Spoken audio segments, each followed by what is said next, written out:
Good evening and welcome to tonight's school board meeting of the Fort Wayne Community School Board of Trustees. We begin this meeting like we do every meeting with the Pledge of Allegiance.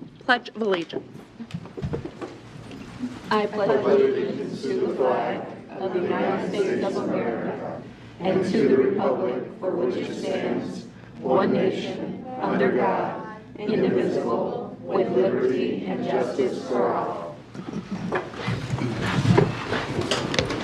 And now we have roll call of members. Good evening, Steve Corona from the 5th District. Julie Hollingsworth, District 1. Jennifer Mathias, District 2. Ann Duff, Member at Large. Riley Booker, District 4. Noah Smith, District 3.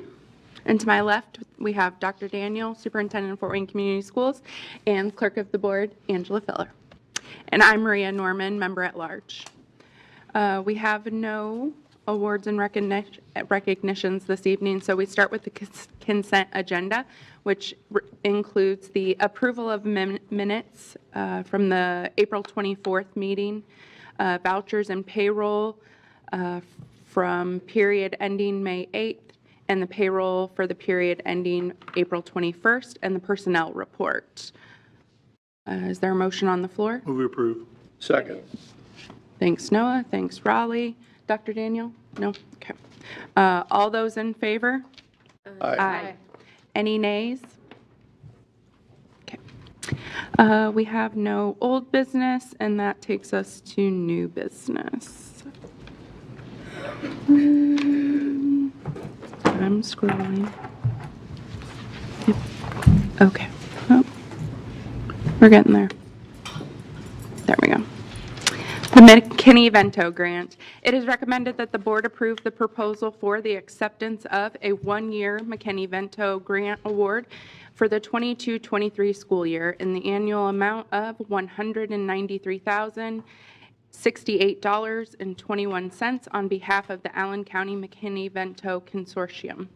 The funds are distributed as grants by the Indiana Department of Education to the lead local education agency, or LEA.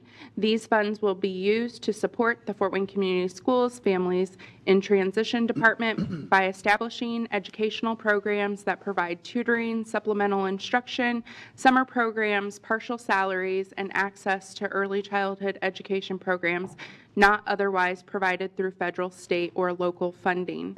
Funding also includes professional development and training opportunities for members of each partner LEA. Christian Perez Mora, Families in Transition Coordinator, and Tim Captain, Director of Student Services, will be available to answer any questions. Is there a motion on the floor? So moved. Second. Thanks, Ann. Thanks, Jennifer. Any questions for Christian or Tim? I got one. I was just wondering, how is the number arrived at? Is that something we request from, is this a state or federal grant This is a federal grant. that runs through the state? It works through the Department of Education, yes. Okay. And then how do we come up with 193? 193 is the overall budget between the consortium of the 4 districts. So we use it for supplies and partial salaries within the 4 districts. Since it's an Allen County consortium, we try to focus on helping the homeless population in Allen County as a whole with the partnership of 4 districts, not just one district alone. And how many kids or families does this serve in the 4 districts? Yesterday, I apologize. So last year, that 1,400 was the collective number of all 4 districts. Right now, currently, Fort Wayne Community Schools has 1,200 alone. So our numbers are going to be higher next year. So the numbers are going up, Correct. contrary to the recent school runs, Kathy, where our population of poverty-stricken students shows going down. Isn't that what the new runs? Well, the number of schools in poverty, yeah. But our numbers are going up, right, Christine? As our homeless population is, yes. Thank you very much. And do they arrive at that number based on the number of students that you identify? Through our McKinney-Vento program, yes. And this is an annual, it says this is an annual grant, so does it fluctuate based on the numbers? It does. So the numbers depend on the accessibility of the grant and how much you can apply for depending on the numbers as a collective consortium.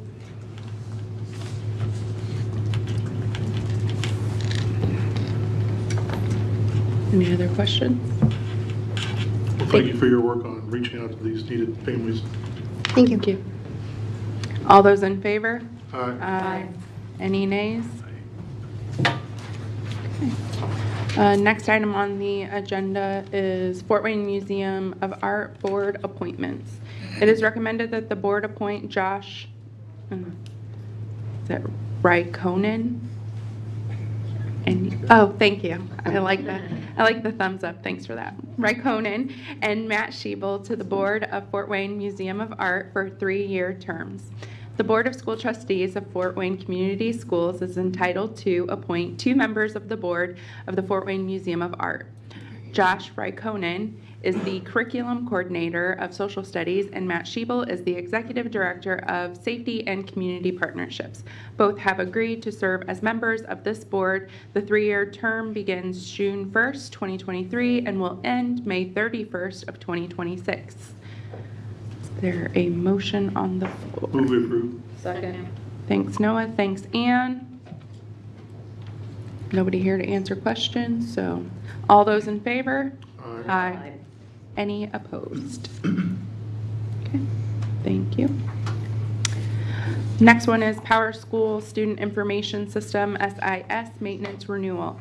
It is recommended that the board approve the renewal of our student information system from Power School of Folsom, California for $192,527.81. This annual Power School renewal provides FWCS with the appropriate licenses and support for our student information system. Since pricing is set by Power School and not a reseller, Indiana law allows for the purchase of software programs without a bid. Funding will come from the Operations Fund, and Kevin Grubel, the Manager of Technology, will be available to answer any questions. Is there a motion on the floor? Thanks, Ann. Second. Thanks, Jennifer. Any questions for Kevin? Kevin, how many years have we been using Power School at this point? I'm gonna throw a flag, see if I can call a friend. Jack, how many years have we been in Power School now? Guessing that would be Jack. Jack, how many years? We went to Power School for the 2013-2014 school year. And we're renewing it again, and I'm a parent using it sometimes, so we're finding it's working well across our platforms with everything else that we've adopted since then. It does. Power School brings a lot of products to us. This is one of the many renewals, but this is probably one of the most expensive Power School renewals that we do. Is this for 1 year only? 1 year, yes. So how many, just a range of how many people have access to Power School, including parents, students, teachers, admin, et cetera? Well, we have roughly 30,000 students, so they have that, right? Yeah, I'm thinking through the parent portal, because they're probably active in the environment. Boy, oh boy. I'm gonna say just roughly, I don't know, 25 to 30,000 maybe. And that's teachers are in there on a daily basis. There are students that can get in, parents. Hopefully I'm not too far off on that. So, yeah, every parent has an account. Every student has an account.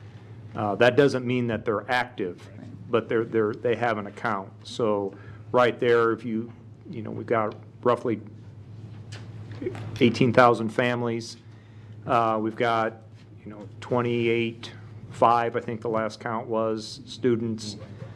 We've got about 1,900 teachers, and then you add in the administration of close to 300. I didn't add all those up in my head. Neither did I. My point was that I just wanted to kind of hear those numbers to let people know, because I know that, different schools, districts use different things, and the capacity that we need and the power of a program to service us is tremendous. So the fact that we've stayed with somebody through 2013 and moving on, I guess pretty much, solidifies a little bit for me that it's working Sure. for the numbers that we need. So, thank you, both of you. Other questions? All those in favor? Aye. Aye. Any opposed?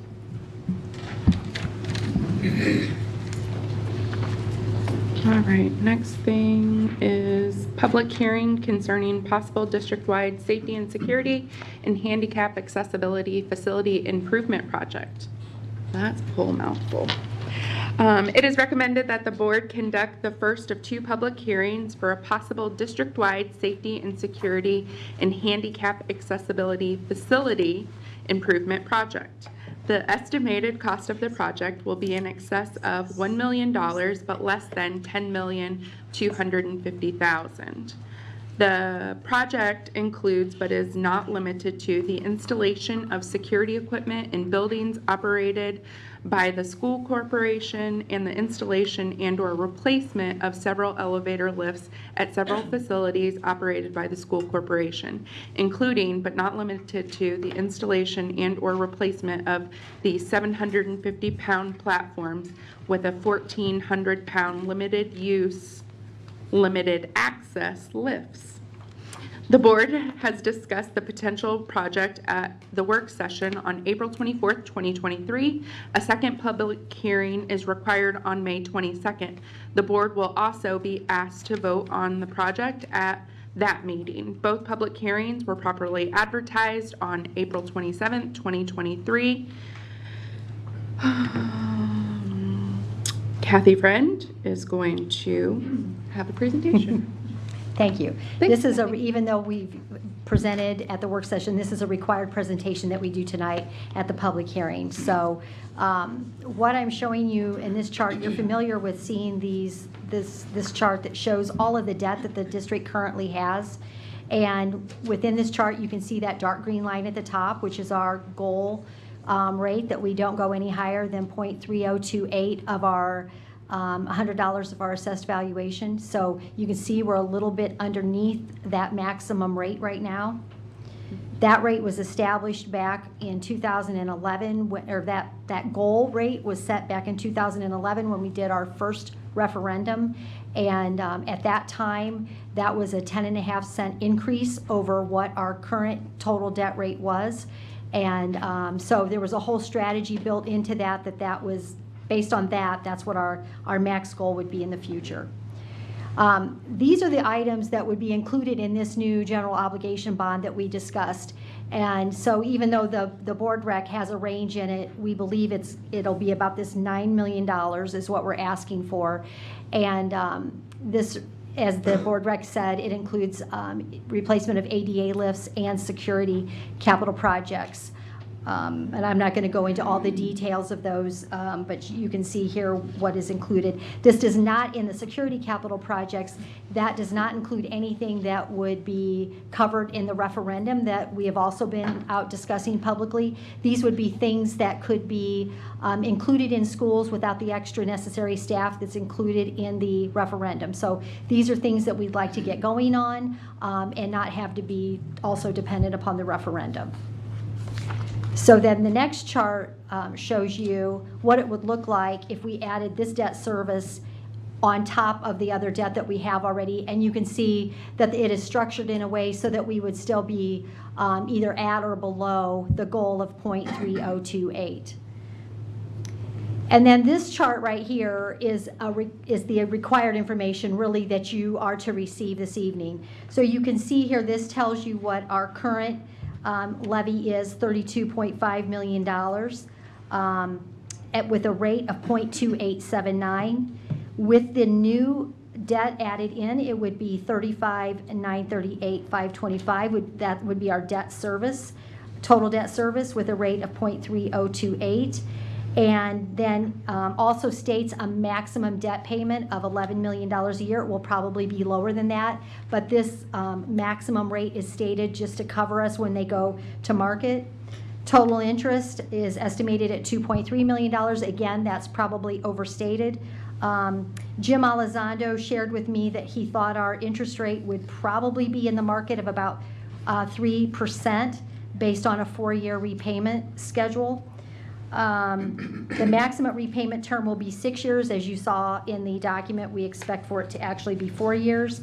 Again, some of that will be dependent upon when they go to market, what the best thing for us to do is.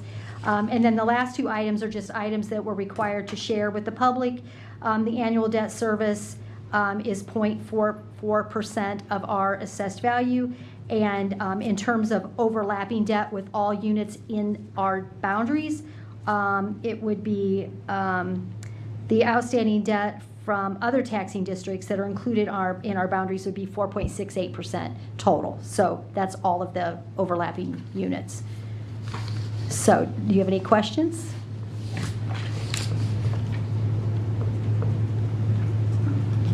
Can we go back to the slide where it has the lifts on there that we're talking about? So can you, Darren, I know this is a question for you, but can you explain to me one more time the difference between these lifts that we're replacing and the lifts that are there now? And what's the difference between a lift and an elevator? Can you just kind of help summarize that for me? Yeah, well, we currently have our 750 pounds, so it's a very light capacity. Truthfully, the best use for them is in a church where they're not used on a daily basis. In our situation, the 1,400 pound Lula is the best in between. It's not a full-blown elevator, so there's a lot less maintenance requirements, preventive maintenance requirements, less inspections, and it less room. So they're about half the cost of a full-blown elevator. But the 1,400 pound is kind of in that middle. It's very, very popular for a school that's not a high school. Okay, so these are roughly one person that needs to use the lift? Is that what is that what those are used, Yeah, everyday use of that? Typically, it's 2 people. Okay. If you have a student involved, you want to have their assistant or a teacher go with them or a buddy. So typically, it's 2 people, but it also gives us enough capacity that we can move custodial equipment up and down the stairs too safely. Or instead of up and down the stairs, which is unsafe, we can use the actual lift to move scrubbers and that up and down. And so these are replacing ones that are already there? Yes, at the those 11 are all schools? existing replacements in those 11 buildings. So how often is a lift used? I know it's probably different each day if somebody Correct. has a It broken varies leg or every day, something. whether we have a staff member that uses it on a daily basis or someone breaks their leg. Special ed, Blackhawk, we use it quite a bit. So it just depends really on the time of year and also who needs it. Blackhawk's not on here though, you mentioned Blackhawk. Correct. It's going to be replaced in the renovation. So these are outside of ones that we already have funding plans for. So this is over $500,000 a unit. How much does it cost for an elevator then these days?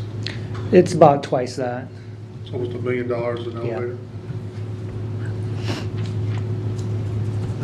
And we're able to cover all of the lifts that were in the original Repair 2020 program? Yes, with the exception of South Wayne, which we're talking about that later with what we do at South Wayne. Mm-hmm. So is it still my understanding, so it says lift modernization, lesser scope was formerly budgeted in 2020 repair, but those are things that we could not accommodate for in 2020? And then our prices have risen and we've decided to go to the larger lift? The underlying reason really after we got into really investigating, okay, now what are we going to do with these existing lifts to make them more sustainable in the future? After further review, it just didn't make sense to put money in the 750-pound system, knowing that in 10 years we're going to be doing this all over again. So we're looking at a more long-term solution, and that's what we're bringing tonight with this. What do you anticipate the lifespan being of the 1,400 pounds? At least 20, 25 years. And when will this project start? You'll start designing this year with construction to begin this coming spring of 2024. All at the same time? No, we're going to have to go through all 11 of them in about 18 months. So we're hoping to have it all complete by October of 2025. Kelly, can you go back to that last slide? Yeah, I apologize. I missed that last slide there that had the timeline on it, so. Which slide, you want me, Prior. the one he's talking through? Yeah. Okay. No, yeah, no. The last one you talked about prior with the, This one? yep. So annual debt service, including new bonds and assessed value. So what we're saying is with that 44 cents of people's taxes of the net assessed value goes to service our debt. But throughout the county, all other government agencies, it's $4.68. Well, 44 cents would be their net assessed value, so that would be after they have all their deductions, right, yeah, within that would be within our boundaries, 0.44%. The other is not the county, it would be all the overlapping district, or all the overlapping units within our boundaries. So city, the fire, library, yeah, police. yeah, yeah, yeah. I really like this approach. I mean, I like the fact that we're buying sturdier equipment that's going to last longer. I think it's better value for the dollar. And then we're borrowing money on a very short-term basis. And I know we've done this before, and it's a good strategy.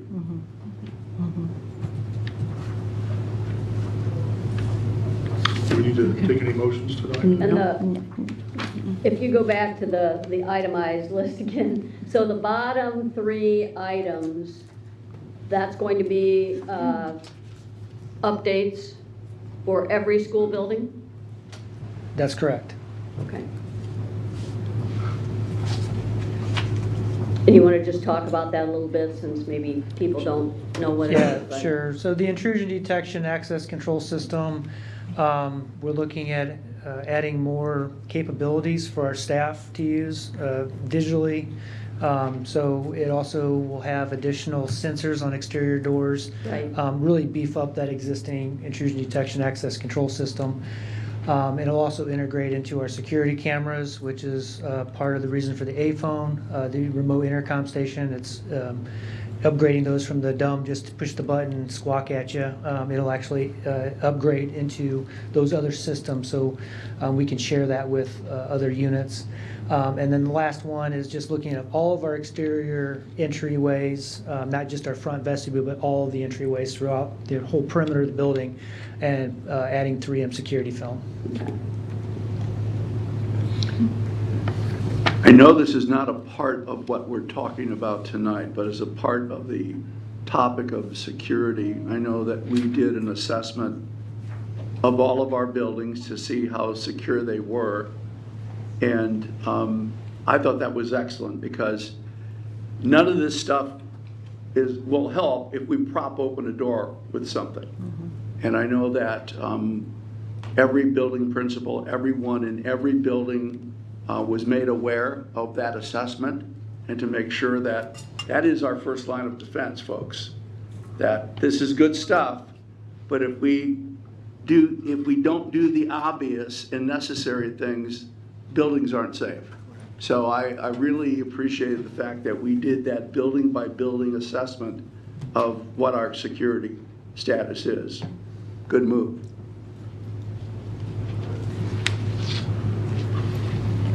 I'm just going to end on the timeline there, so you can kind of see what additional actions will be taken. Not only will the board have the May 22nd hearing, but on July 24th, we will also need to have a hearing that's called an additional appropriation hearing, just to allow us to, in the future, spend those dollars without having to continue to come back to the board to spend those dollars. So, and then you can see when the bond closing would be, probably in September, and construction could begin in the spring of 2024. So. Thanks, Kathy. So at this point, no, there's no motion, but there would be a public hearing tonight, so. This is the appropriate time for members of the public to address the board regarding the possible district-wide safety and security and handicap accessibility facility improvement plan. If anyone here would like to comment, please come to the microphone. We ask speakers to limit remarks to 1 3-minute session.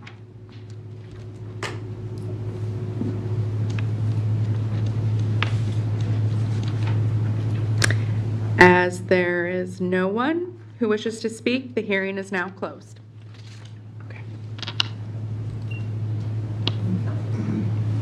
All right. It is So we are on resolution to support the FWEA. It is recommended that the School Board of Trustees pass a resolution in support of the partnership between FWCS and the Fort Wayne Education Association.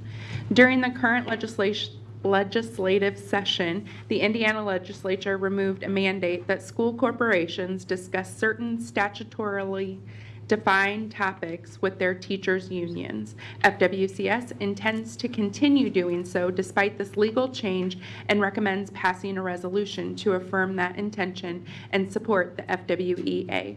Board member Steve Corona will present the resolution. Thank you, Maria. I'm pleased to read the following resolution of the Fort Wayne Community Schools Board of School Trustees in support of the Fort Wayne Education Association. Whereas Fort Wayne Community Schools and the Fort Wayne Education Association enjoy a strong relationship as partners in the effort to educate all students to high standards, enabling them to become productive, responsible citizens, and whereas FWCS derives value in discussing with, receiving meaningful input from, and in exchanging points of view with the FWEA regarding the topics enumerated in the Indiana State Code. And whereas meeting and talking with teachers about topics such as curriculum development and revision, selection of curriculum materials, teaching methods, and student discipline are vital to ensuring that students receive the best education possible. And whereas during the current legislative session, the Indiana legislature removed the meeting and discussion obligation, therefore be it resolved that FWCS shall continue to meet with the FWEA to receive meaningful input and exchange points of view to support our educators and better serve students. And it's stated that adopted, if we approve this, on this 8th day of May 2023. Thanks, Steve. Is there a motion on the floor? So moved. Second. Thanks, Ann. Thanks, Raleigh. Can we do board member comments to this? I know some people wanted to comment. Steve, I'll start with you. This is a no-brainer to me. I mean, we are blessed to have a relationship that we've worked hard over the past years, and it would be foolish to change that structure and that relationship. This is a good district because of that. I mean, what is our tagline? Culture wins, right? And it certainly does. So we wanted to make sure as a board, I know I feel this way, that we need to keep doing what we're doing. Make this district move from good to great. Yeah, I agree. It's the Indiana legislature passed this, dropping the mandate for discussion of these items under the guise of deregulation. And some legislators claimed, well, you know, it's such a good thing to do, and school districts are doing it anyways. Although, you know, if a school district is not going to discuss these items with their teachers and teachers' representatives, they're just asking for trouble. And why the legislature would invite that kind of trouble is troubling. So, but I agree with what Steve said. I mean, this is a good district because we've got that cooperation between administration and teachers. And like Steve said, it's a no-brainer. These, you know, that we will continue these discussions. I would say, I'll just follow up with that, but I always meant if our students are at the center, then the next closest people to them are our teachers. And although we make certain decisions for our buildings and keeping things strong and doing other things every day, our teachers are supported by our administration. So for me, again, that's a no-brainer that we would pass this resolution and continue on to have good discussion with our teachers and respect them and receive their input for what is going on in our classrooms. Agreed. I think I guess the point of the bill was to take some of the burdensome trainings and things like that, so teachers didn't have to do that. But taking this away is taking away their voice. And this is an opportunity, obviously, to discuss what is happening in the classroom, what is affecting them, how can they make teaching better, how can they make learning better for our students. And you know, these discussions obviously need to continue. They're the ones on the ground, they're the ones interacting with our the students we want to teach. So, you know, it's common sense to keep those discussions open.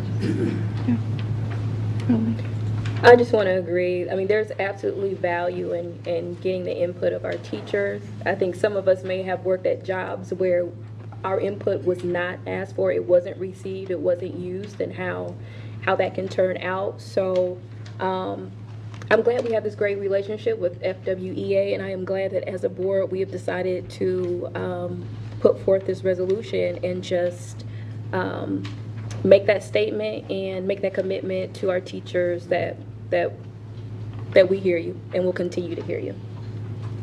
I'll just echo what everybody else has said, but I would like to call on Charles for a minute. As we were talking last Friday, and one of the things that we heard through the Indiana State Board Association was one of the issues this might have been trying to resolve is to allow the administration to meet with teachers who are not involved in the union. And what did you tell me about that, Charles? That there's already a function that suits that purpose, that at the beginning of bargaining, there's a session that's required, public session, where teachers can come and give their input, whether they're in the union or not. And didn't you say that's also required by law currently? Yes, it is currently a law in the bargaining. So sadly for me, this is another situation which it appears to me as the State House is going to search for a problem that's not really there. So I look forward to voting for this resolution. Dr. Daniel, do you have any comments? Again, it just makes good business sense. You want to have communication from all your employees. Certainly our teachers are a major part of the success of our district. So therefore, hearing their voice and making that very open and very transparent, I think that's why, again, we'll continue to move forward. And like what Steve said, make something good, great. Yes. And I'll just add, happy teachers equal happy students. And the reason why we are all so very passionate about being on the board is because of our students. And so anything that we can do to support our teachers and let them know that we are willing and ready to listen to anything that they have going on, that we're willing to do that. So I think we're ready for a vote. All those in favor? Aye. Any opposed? Okay. Thank you. All right. Next up, we have the Young Adult Transitions Program presentation. Dr. Nikki Sprunger, Assistant Superintendent for Diverse Learners, and Christina Bell, Emma Adhiambo, Young Adult Transitions Instructor, will be doing a presentation on the Young Adult Transitions Program at FWCS. A video will be shown.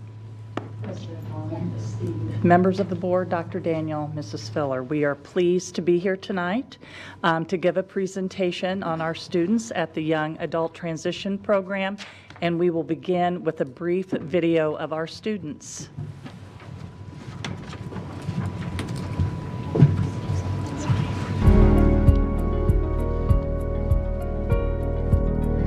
I've always known about the Young Adult Transition Program, which is a very unique program. Doing my own research, I figured out that it's pretty much the only program that we have around Allen County that takes students directly from high schools and have them stay in the school, in this program from 18 years old or 19 through their 21st birthday. The goals we have are to get them ready for life outside of programs like this. They can go get jobs on their own, be able to do the tasks that they need to do in order to keep the job. Sometimes when they walk into some of the work sites that we go to, They're called by names. They're identified by their names, and the community partners know the importance and the roles that they play for them when they're out within their work sites. They need this opportunity to show people the skills. They just focus on what they have to do and they get the job done. Programs like this I like because I don't appreciate when people are disrespected based off of their levels of understanding or abilities. So here at Holiday Inn Express, we really encourage one another to meet each other on our level of understanding and to work together as a team. Everyone's included, everyone's treated with the same respect. It's going to broaden the horizon of how individuals with different levels of abilities and understanding are treated and spoken to, and how well they're accepted in the community. So my role here to help them out is make sure that I have things ready for them when they come into work. They do our Stakeside trailer, our adventure trailers, and our wheel packs. So I get things around to keep them busy while they're here. They need that bridge that gets them to the other side of the land where everybody is within their age group.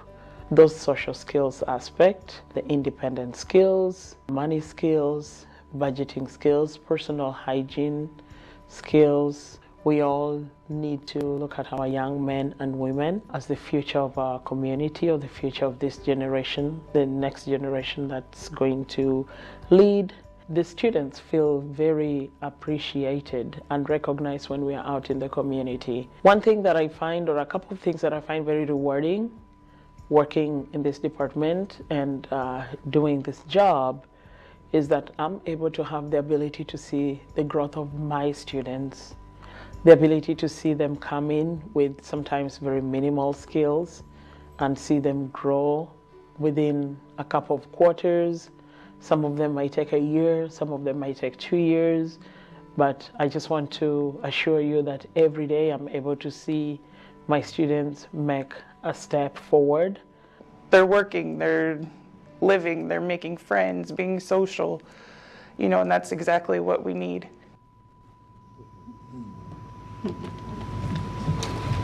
I am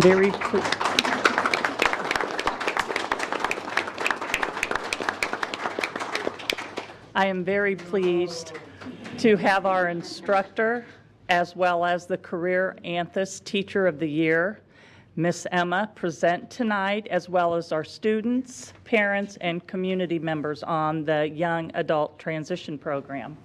Emma. Thank you. Now, were some of the students who started that video with us this evening? Yes, they are. You guys want to wave? Oh. Yeah.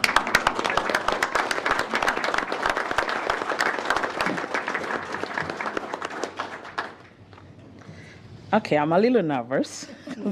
I've never done this. And I'll apologize for the video. I was a little tired. It was Friday afternoon. And that's the teacher tired. Who introduced me? Okay.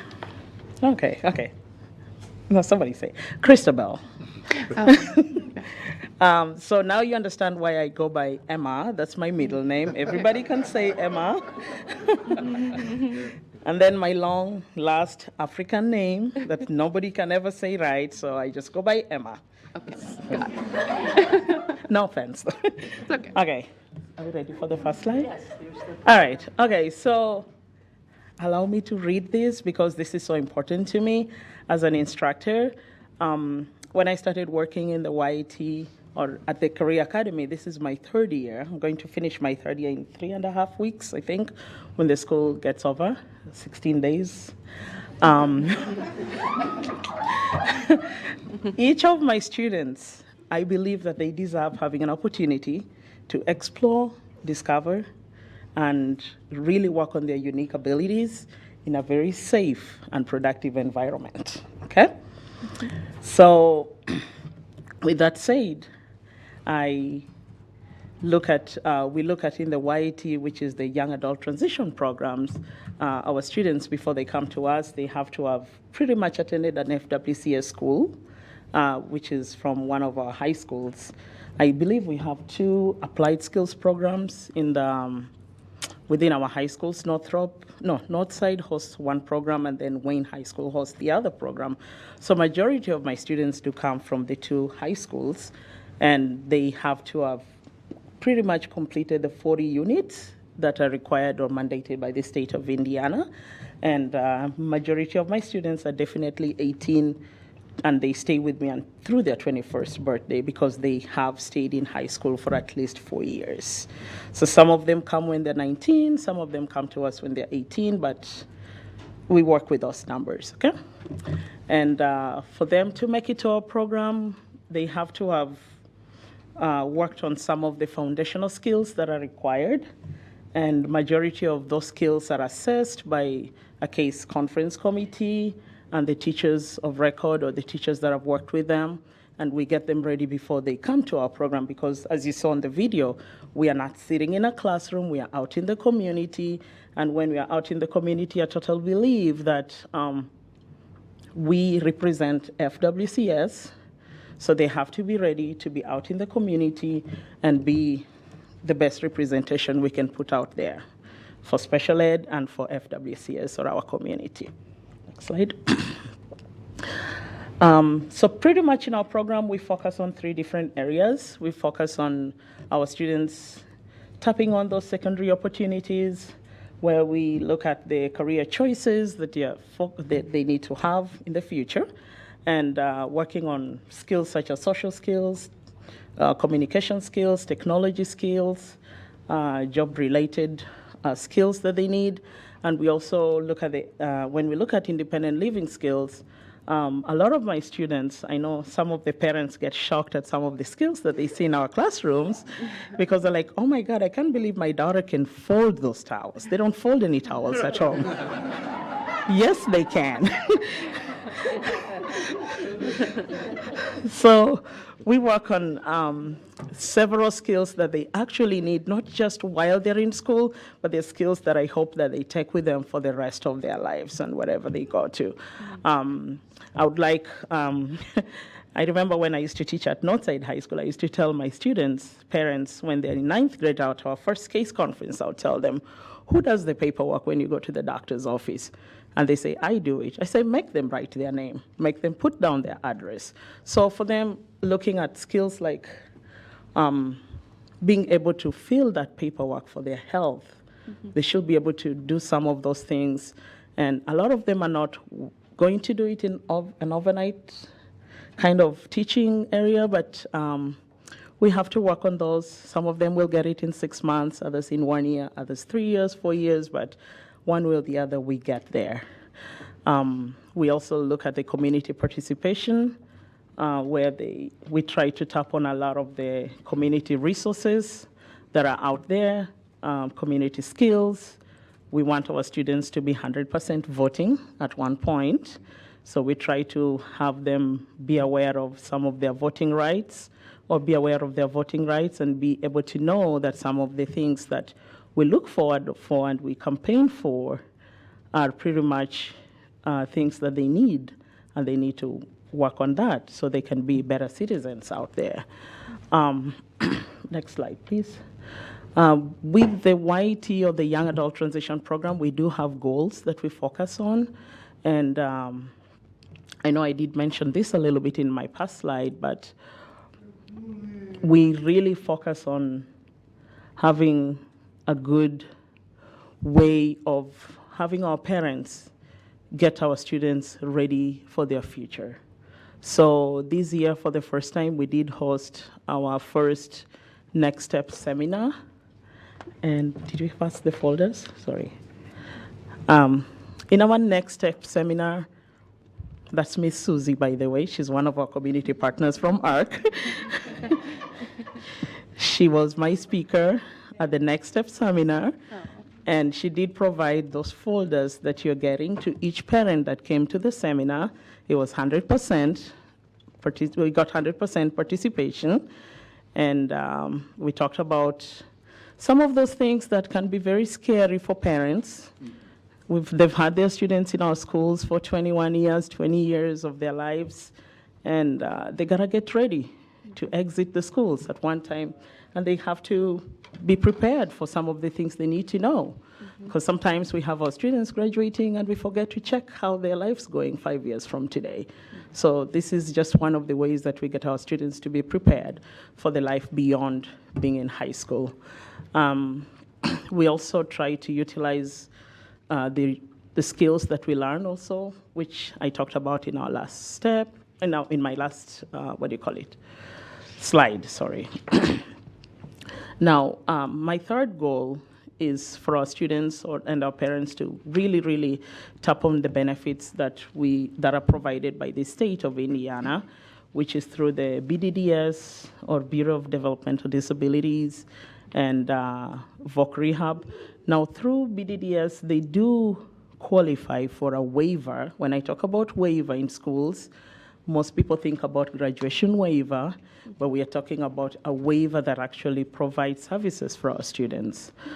This is pretty much like an umbrella that covers a lot of things that they will need for the rest of their lives.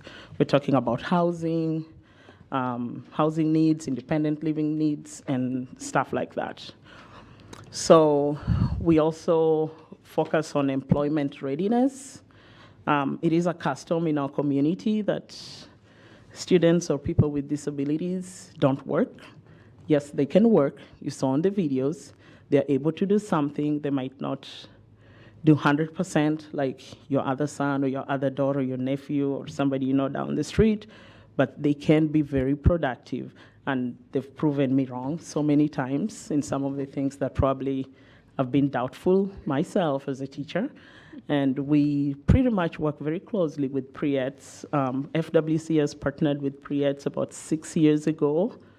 And PREETs is pre-employment services that comes to us through ARC. And it's been one of the best partnerships that I think special education has benefited from one of the community partners that we have within our community. So we, as a department, or YT, the Young Adult Transition Program, we do have various community partners that we've worked with and we're working with. Unfortunately, I cannot take everybody on the plate with us because we don't have 72 hours a day. I can only have a few hours with my students, and I can only have a few partners to work with us. So some of our partners, like you see on the list, we have the ARC, and we have representatives here. I'll introduce them to you. We also partner with PEG Perigo. Holiday Inn is one of our community partners. The new Holiday Inn by the new Maya on Diebold and DuPont Road. So I don't know whether most of you have been up there. Really fancy facility. If you need somebody, you need extra room somewhere to sleep, that would be a nice place.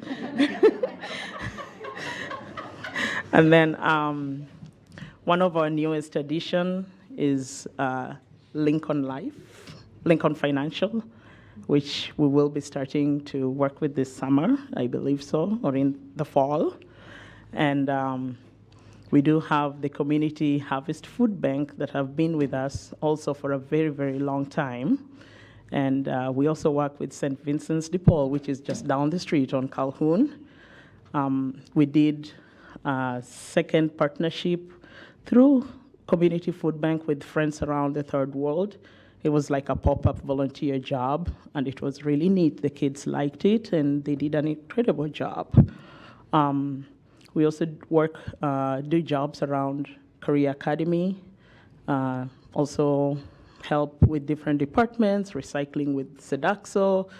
Sometimes we do shredding around the building. We do annual picnics when Career Academy has the annual celebration and they have all the T-shirts. We do the sorting and get them ready for everybody in all our buildings, not just at Career Academy, not just at Enthis building over here, but we also deliver and drop the T-shirts at the other satellite buildings that our students go to. We help with the annual fruit sale for those of you participating in buying the fruits. Some of our students did an incredible job loading those fruits in your trunks. Probably you never knew that there's some of these kids sitting here and getting them ready for you. We work with ARC very closely in the summer. They have internship programs for us, for our students, and they're not just internship, they're stipend or paid internship programs where they do actually earn some money and they work on their money skills or budgeting skills. Let me go to the next slide. So I do have a little bit of data to share with you from the Young Adult Transition Program. Our students typically work anywhere between 11 to 13 hours a week, which translates to about 44 hours to 52 hours in a month during school days.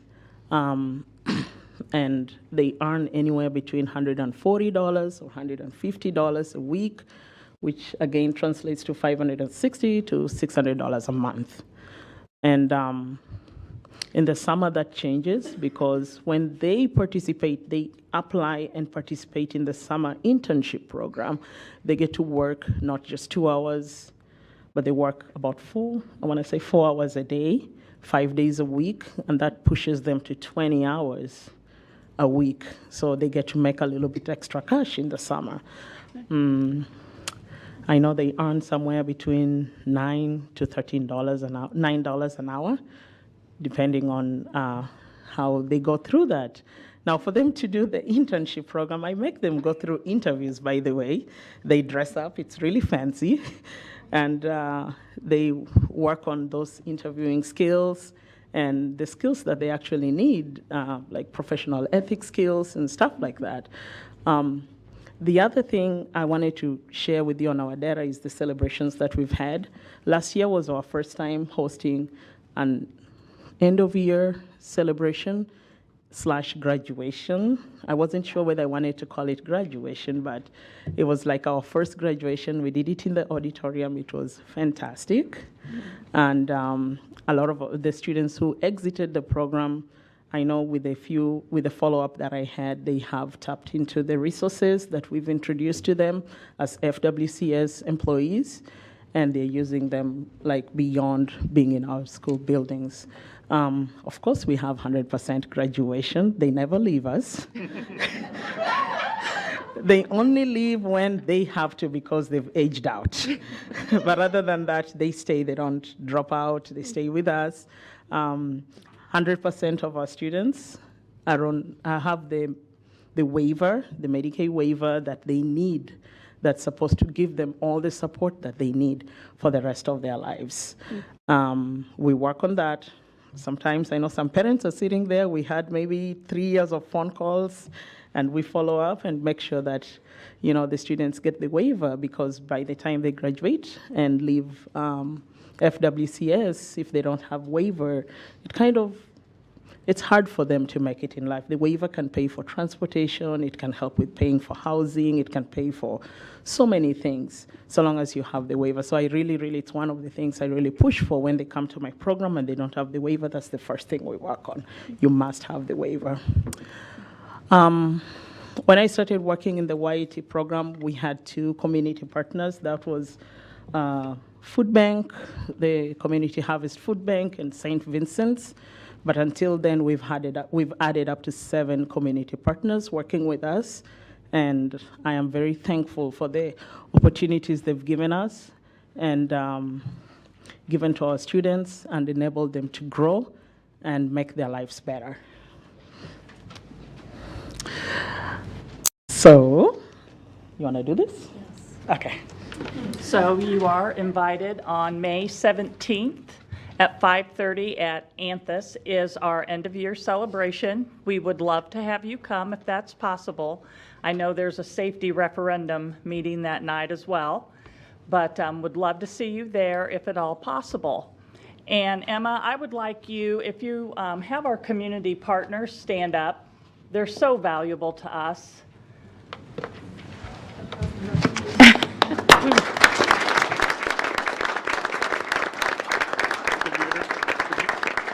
Introduce them? Emma? I would like you to keep standing so I can introduce you. To the microphone, please, Miss Emma. Miss Emma, to the microphone. Oh, sorry. Okay. I forgot. I thought I was using my teacher voice. All right. So over here we have Antonio from Holiday Inn. He's trained our students on several things, laundry services, trained them how to do basic maintenance, and I have a group of students who can change the filters on the commercial washers and dryers, add liquid detergent, and so many things that he's trained them. He's even trained them how to take apart a fan and put it back together and make it work. So that's Antonio right there. Then, then right at the back, I have Adam. He was trying to hide, but we found him. Adam is our representative, our partner from Community Food Harvest. Community Harvest Food Bank. He's the volunteer manager at the food bank. If anytime the school board would like to volunteer, I'm sure he would love to have you there one day. He gives us opportunities to work with various companies. Last week we got to work with Fifth Third Bank, met the president and all those people, so it was really nice. And we work with GM sometimes, work with them when we do the senior citizen baskets that go to senior citizens. So he gives us so much. He does so much for our students. Thank you, Adam. You can wave. All right. Then the lady in red. That's Miss Deanna Moore. She's the vice president of PEG Perigo. I don't know what to say. She is incredible. She loves our students. She does so much for us and has given us so much opportunities. We did not think when we first went for orientation last year that we would last even a week, but this is 2 years down the line of our joint partnership, and we're so grateful for her partnership with us. Thank you, Deanne. And then we have Miss Tina and Dave Teal from St. Vincent's. Dave and Tina are just another group of very incredible people that work with us and give our students a lot of opportunities, teaching them various social skills and working with them every day. And our students just love Dave and Tina. They always ask Dave when his hair is gonna grow up. I don't know. All right. Then we have our 6-year partners from ARC. This is Miss Susie and Jen. Jen is our job coach that works with our students every day, comes to our class, goes with us to work sites, helps my staff work with the students, working on polishing those skills that they need for employment readiness. And Susie's her boss, so Jen is behaving today, so. And then I also want to introduce, I have one of my staff members, Miss Carrie. She's here. She has to deal with me every day. And we have, I don't know, I'll let Dr. Spranger probably introduce the rest of the special ed team that's here. And I have Miss April. That's our instructional coach. She came to give us the support today. And I think last I'm gonna ask my parents to stand up, the parents of my students.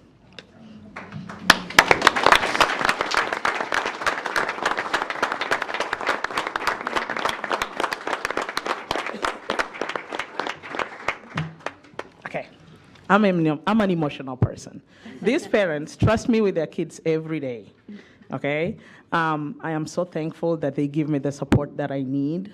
I know sometimes as teachers we have a hard time dealing with parents, but these parents have my back, okay? I'm so grateful to work with their students. I'm very grateful to work with their children, and a lot of them I've known them for years because I was at Northside, so I knew them from Northside, and we have that joint relationship. They've been amazing, and I just want to thank them for trusting me to work with their students. Well, Miss Thank Emma, we just met tonight, right? Yes. But I have some people in the audience I've known for a very long time, including my friend Lydia. Oh.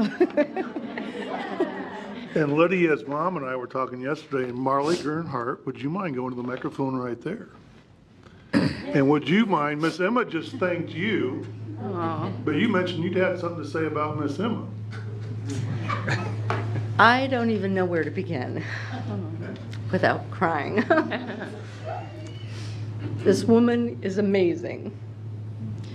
She is a gift that Fort Wayne Community Schools could never dream of. She is amazing with the students. They respond to her. The staff loves her. Because of her leadership, you've seen this program grow in the last 3 years. It is her support team, some of who she introduced. Day in and day out, they work with our kids. The little tasks, the little things. Press this button. This is how you turn on your computer. Just like with the other community supporting groups, they do the same thing. This is how you have to stack the cans. This is how. Our kids are a little slower, but like Ms. Emma said, they can do it and they can be productive. Lydia is just blossomed. She's confident. She's proud to come home and tell us what a fantastic day she had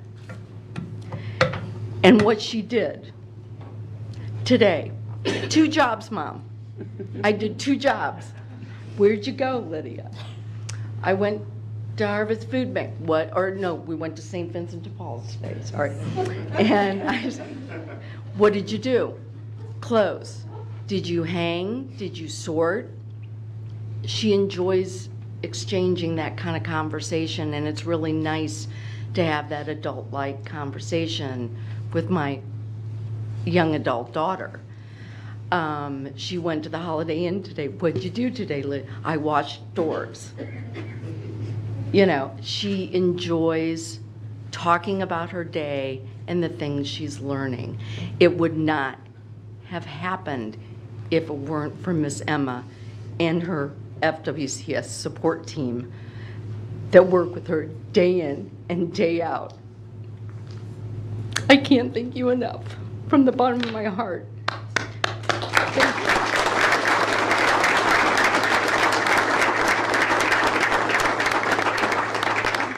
She just made me cry. Okay. Well, as someone who's known Lydia a while, I find it hard to believe she's folding things these days still, but I know you're helping her push her boundaries and doing good things. A couple quick questions. Yeah. So these kids are doing all these experiences that you mentioned through the different channels and the groups? Or Yes. Okay. Yeah. All right. And would the kids mind stand up? Lydia and your friends, could you introduce yourselves? Megan, Tiffany. We have the Giggle Sisters Lydia, up front, I think. Griffin.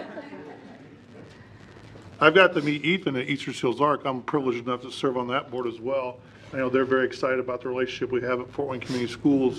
And the fact you mentioned, I just want to affirm this, that all graduates, kind of part of their graduation is that they've gotten on the Medicare waiver program. Yes. I know how important that is, what we hear at Eastern Seals Arc to the families and these young adults as they go on and move forward. So I thank you for your efforts on that, among many other efforts that you make, because I know that's hugely important from what I hear at Eastern Seals Arc. So that's huge. Thank you. Welcome. So Emma, are these all of your students or if just a fraction of the students? This is just a fraction of them. Some of them love their dinner so much they didn't want to. How many do you serve? We have about 12 students that we normally serve in the program. Yes. And are all of these young ladies and one gentleman graduating? 2 of them? I'm sorry. I have, unfortunately, this year I only have 1 student graduating, and that's going to be Lydia. Congratulations, I Lydia. wish I would keep her another year. The state of Indiana won't let me, so. Yeah, so Lydia is our only graduate this year, but we will have awards ceremony for the other students for some of the achievements that we've seen through the year. Fabulous. Yeah. Great job, students. Before I ask my question, I just wanted to thank the community partners and the parents and the students for coming this evening. That was wonderful that you all showed up. I think this is the best audience we've ever had.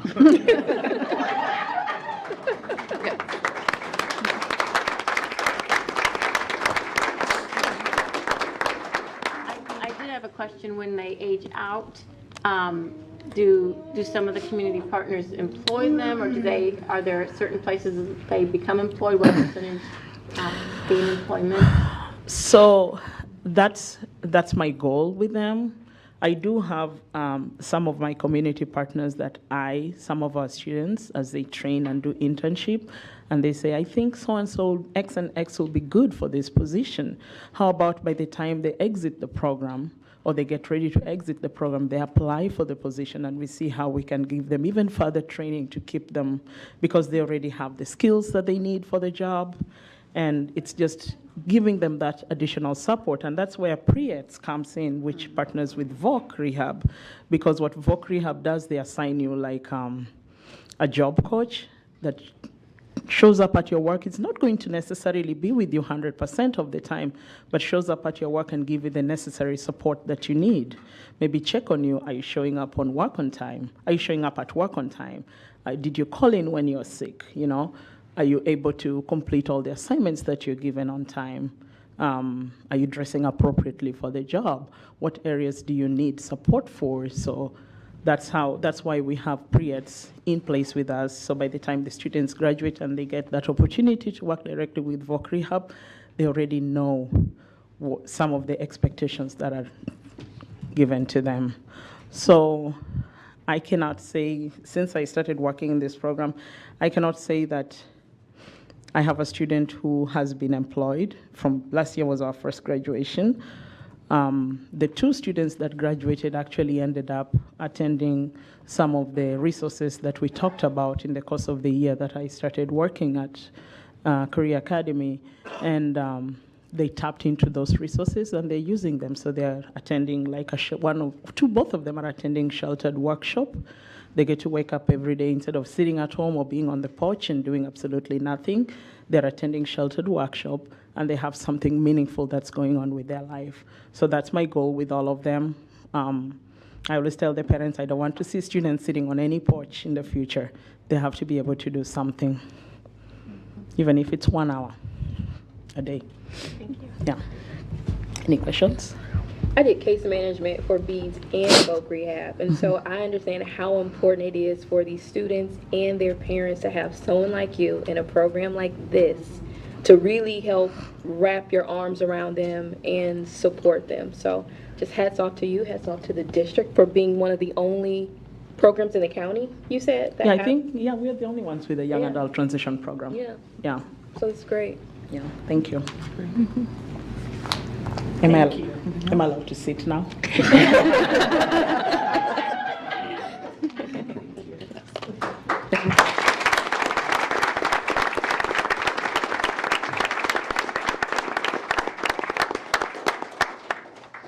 Now, I know board meetings aren't normally this much fun, but you guys have definitely made it a good time tonight, so thank you. I'm losing my date. Here we go. Okay, so that brings us to board member comments, actually. Great, thank you. Two things to share with everybody tonight. First of all, so proud of what we did with respect to the unanimous approval of the resolution. And Sandra and Steve, I got to tell you, I was at a couple of meetings with other school board members from around the state here and then in Northwest Indiana, and told them what we were considering with respect to this resolution. And I know that there will be others who will follow our lead. So one of the things I'm going to do tonight is to share this with some other school board folks around the state. So it'll be interesting to see how many adopt what we've done this evening. Secondly, Mr. Superintendent, you're getting a new neighbor, not right away, but in a couple of years. Raleigh and I sit on the City Redevelopment Commission, and we approved a project, private investment of $225 million to the north of you. Tippmann is going to build a new corporate office. They've outgrown their facility, and then a developer, James Kahn, is going to build the first of its kind in our city, a mixed-use retail, commercial office and retail facility.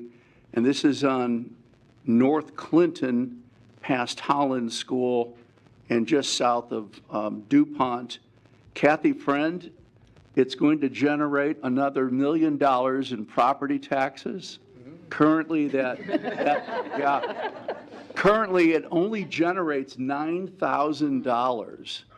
So the investment that the city is making with respect to infrastructure, a lot of it paid by the federal government, but the 20% of the cost that we have to pay, the local residents, is going to yield millions of dollars over the years in new property taxes. And of course, we'll get a piece of that action.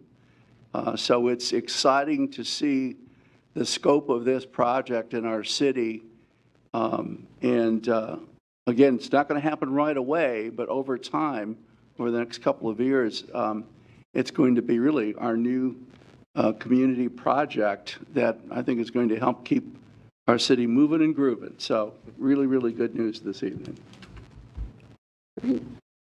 Well, this is Teacher Appreciation Week, so we're glad that we had Miss Emma here as representative of what so many of our teachers do,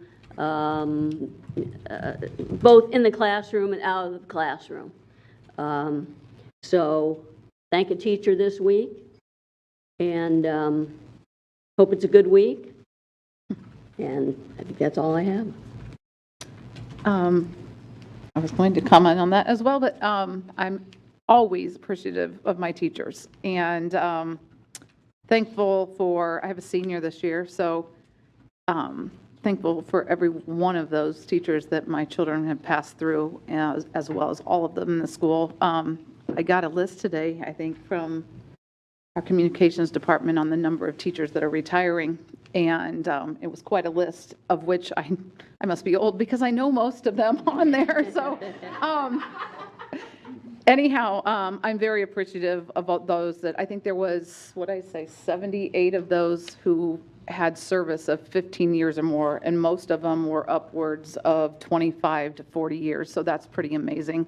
I think that's a testament to not only our district and taking care of our teachers, but the families that are part of our district. So thank you to all of our teachers, all of our families and everything. And as we wind down the school year, since you all are here, congratulations. If you are graduating, Lydia, congratulations.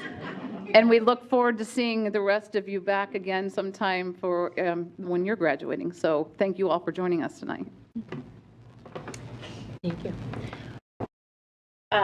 About a year and a half ago, I was sitting here, and I happened to pull out the words that I said a year and a half ago. I think because we've been talking about our safety referendum and that type of thing, but I was just so upset because that we had the, I believe it was because we had a school shooting in Michigan, and that was just so close to home. And I really felt like I needed to say something, and I was talking to a friend of mine who was visiting, and I told her I need to say something at the school board meeting about this because it's just so upsetting to me. But I don't think that, what do I say? Because I know our legislature isn't going to do anything to change things, gun control, anything like that. And some of my comments were that the worst image any parent can see is their child calling them from a classroom saying there's a shooting. I said we need to do something. We need to be proactive instead of reactive. At that time, I said I don't know what that answer is, but I felt helpless. Like I said, you know, our legislators aren't going to move swiftly as swiftly as we think they should in this area or at all. So instead of asking our legislators to do something, that we need to see what we're doing to prevent these things from happening. And I listed some of the things that we're doing. And so now, we're taking that one step further. If you've been to any of our referendum meetings, you see what we have in mind. So I'm glad this is happening. I hope that more people will attend these meetings. Dr. Daniel's done a wonderful job of presenting the details. I hope some of our teachers, staff show up to these meetings because, we're doing this for you. We're doing this for our students. The next meetings are May 17th at Snyder, May 23rd at Northrop, both of those at 6 p.m., and then 1 p.m. on June 5th at Wayne High School. So please attend and see how we plan to take care of our students, our teachers, and make our schools safer. On a more positive note, this week, I believe Thursday is our retirement dinner, and that is one of my favorite things to do as a school board member, but unfortunately this year I will not be able to attend, so I just wanted to congratulate all those retirees. Again, thank you to our staff at every single building as we show our appreciation this week with food and gifts and different things like that, because again, this is Staff Appreciation Week. And Sunday is Mother's Day, so happy Mother's Day to all those mothers or people who fill a motherly role. We appreciate you as well. Thanks, Ann. One of my favorite things to do is to go into schools and interact and meet students. And so last week, Steve and I were both invited by Ms. Renee Albright at Southside to attend their Ethnic Studies Conference. It was amazing. Just speaking with the students and how engaged they were and how opinionated they were. Our kids are bright. And it was a great experience. So thank you to Ms. Renee Albright for inviting me to that event. Thank you to this community for coming out to support Miss Emma. Thank you for sitting through an hour and a half almost school board meeting. You can see how fun and exciting these are. We didn't have any technical honors tonight, but I would encourage the students here afterwards to come get a picture with Dr. Daniels. I'm sure he'd be happy to, including our graduate Lydia. So Lydia, it's always great to see you, and I'm proud of you. Congratulations on your achievement. That's all.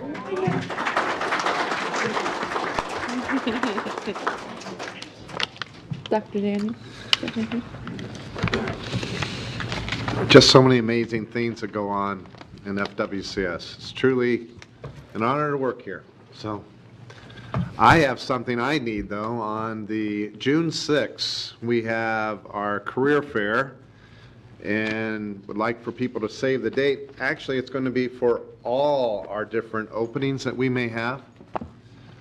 Which we have numerous openings. So from instructional assistants to substitute teachers, by the way, retired teachers, we'd love for you after you've had your 6 months and you've had that time to refresh and recharge to return.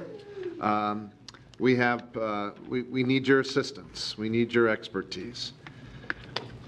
Also, again, we have teacher positions open that we are always wanting or struggling, to be honest, to fill.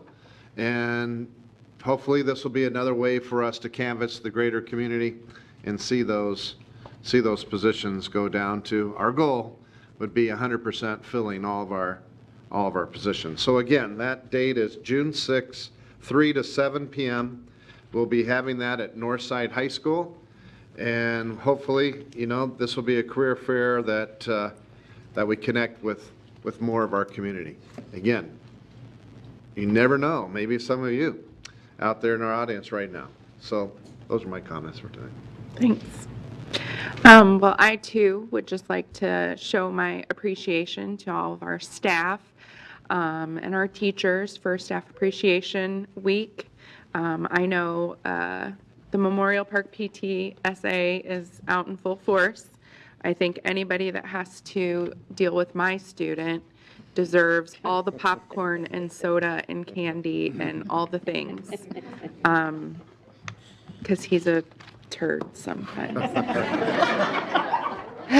Yes, but he's a 6th grade boy, so, and he'll love that this is on camera when he's older, so.